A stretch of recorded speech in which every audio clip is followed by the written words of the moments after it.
Can I do yoga while pregnant with fibromyalgia / chronic pain and fatigue? Well, that's a big question, and there's not a lot of resources available on it. But I can tell you a couple of things. One, there are plenty of options for you in the yoga toolkit if that's something you want to give a go. Two, I've done it myself.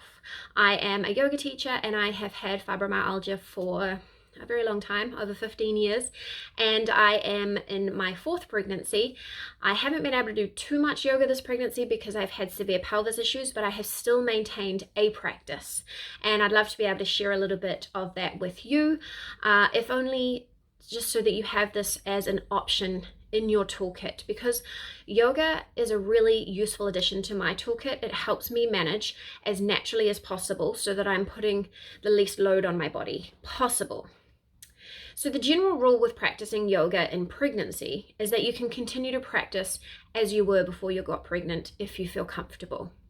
With the exception of what makes you feel uncomfortable, being prone or on your tummy after a certain period, like maybe towards the end of the first trimester, whenever you start to feel uncomfortable or you can feel like there's a bump going on there. Supine poses or on your back poses after around 18 weeks, because the baby can put pressure on a very important vein, which can cut off blood flow. And closed twist, so twists where you're not making space for your belly, or you're putting pressure on it. So those are just some general rules. I would suggest if you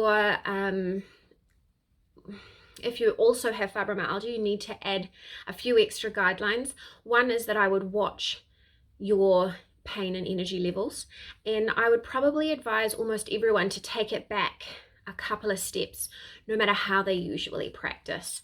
Obviously, it's always on how you feel, and you always should take your doctor's advice and your physical therapist's advice, but it is a nice time to just honor the fact that you're doing a lot.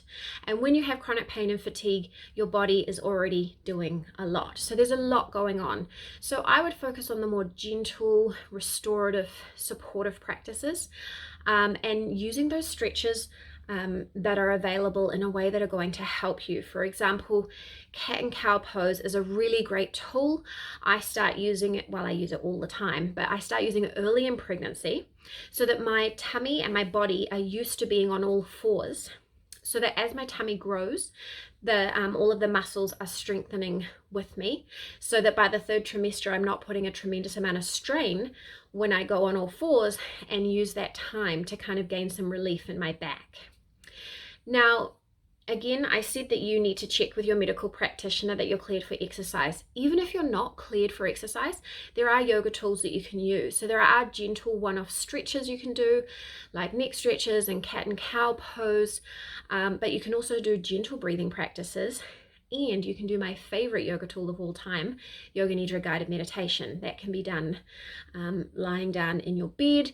And once you need to be lying off your back, then you can do it side lying fully, just as well as you can do it in any other position.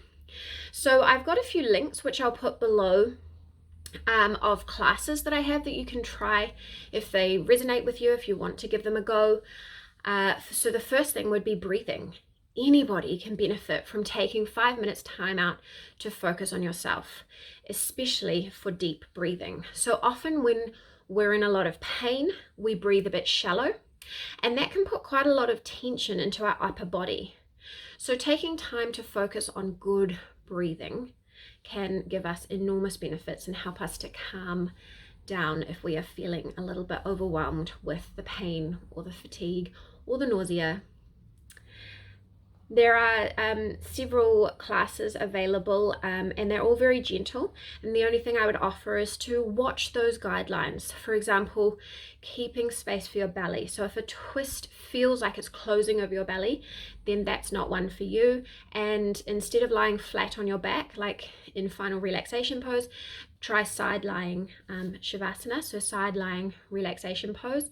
And you can easily set that up with plenty of props. You can have a pillow behind your back, between your legs, under your belly, everywhere. You can really go to town with setting that up, and it will give you some really good benefits if you can stay in final relaxation pose for some time. Even if the only thing you can practice is final relaxation pose for 20 or 30 minutes, that's going to set you up nicely and calm that central nervous system down, which is fantastic for people with fibromyalgia. You can also look at using the Swiss ball for altering some of the poses. So I have a class for Swiss ball child's pose, which is fabulous for pregnancy. And also the Swiss ball is really great when you are pregnant and when you need to get some relief. And don't forget to check out my yoga nidra and meditation classes. So just being able to get some good rest has been a lifesaver for me. So again, when you combine pregnancy fatigue with chronic insomnia, with pregnancy insomnia, it can get a little bit messy. And so I highly recommend each afternoon taking some time to do yoga nidra. So when my 2-year-old is napping, I do a 30-minute yoga nidra every day. And it is the difference between coping and not coping. And that is a yoga tool. And so that is yoga practice. So I'd like you to bear that in mind. I think that might be the most important message around practicing yoga with fibromyalgia during pregnancy. So I hope this has helped you a little bit. If you were curious and wondering whether or not you can practice. And again, don't hesitate to give any of these classes that I'm going to link below a try, and let me know what yoga you have found relief from during your pregnancy with fibromyalgia.